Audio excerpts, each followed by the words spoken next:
Thank you, Dr. Levine, and thank you, everybody, for joining me today. And Ramadan Mubarak. Today we reached the 7-week mark since the first cases of COVID-19 were identified in Pennsylvania. For more than a month, we've been limiting our trips outside our homes. And many of us are having negative feelings like anger and frustration and short-temperedness.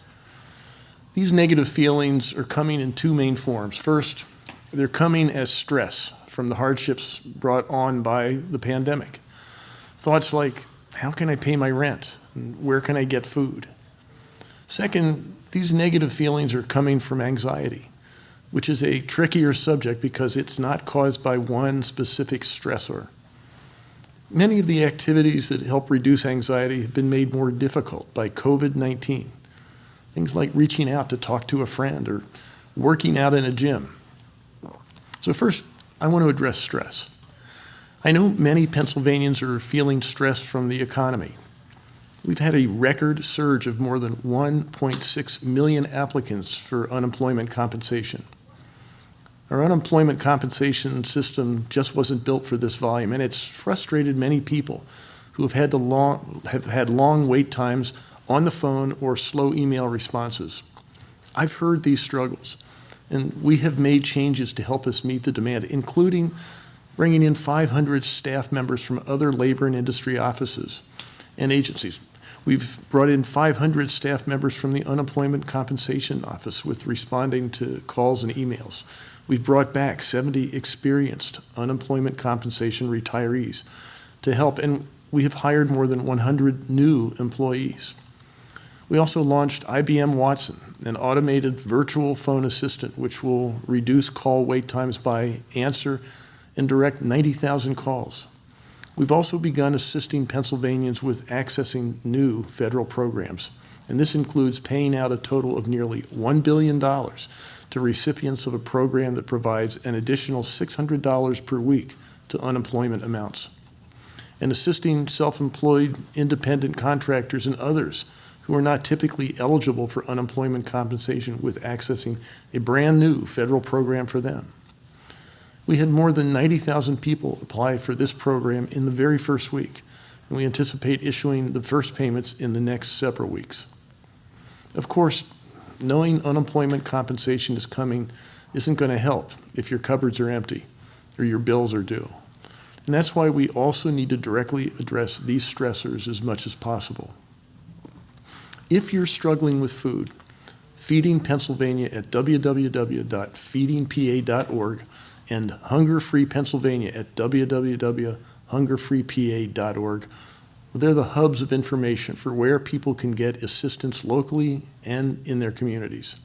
If you're struggling with utility payments like electric or water bills, the Pennsylvania Utility Commission offers a list of resources ranging from budget billing to hardship funds.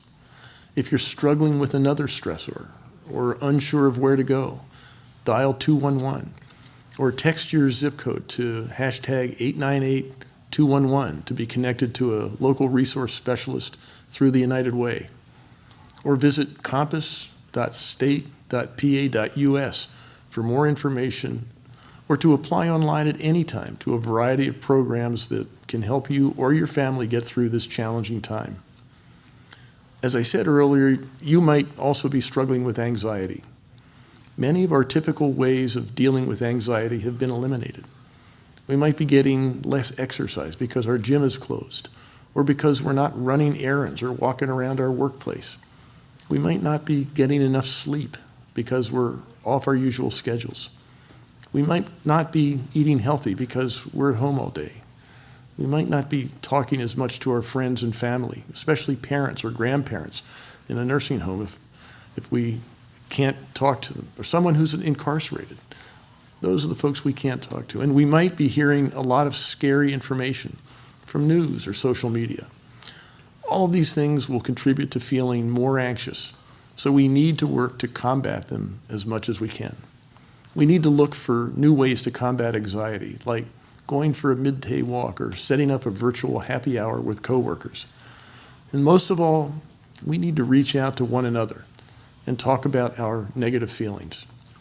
It helps to know that you're not the only one feeling isolated or exhausted. So let me be the first to assure you, you're not. If you're having trouble finding ways to cope with stress or anxiety and you're not sure who to reach out to, text PA to 741-741. Or, once again, call 1-855-284-2494. We'll have the list that's behind me on social media, and I encourage everyone to share these resources. Or better yet, give your loved ones a call and see how they're doing. The Office of Advocacy and Reform will be launching a new Facebook page next Friday that will make other resources available to help reduce toxic stress and anxiety, as well as resources to help prevent elder abuse, child abuse, and domestic violence while we're under stay-at-home orders. We're all in this fight against COVID-19 together. And as I've said many times, we all have a part to play. To be the strongest we can be in our efforts to ward off this deadly virus, COVID-19, we need to ensure we have the best mental health possible. So please, if you need assistance, reach out. Give us a call at 1-877-PA-HEALTH. Thank you.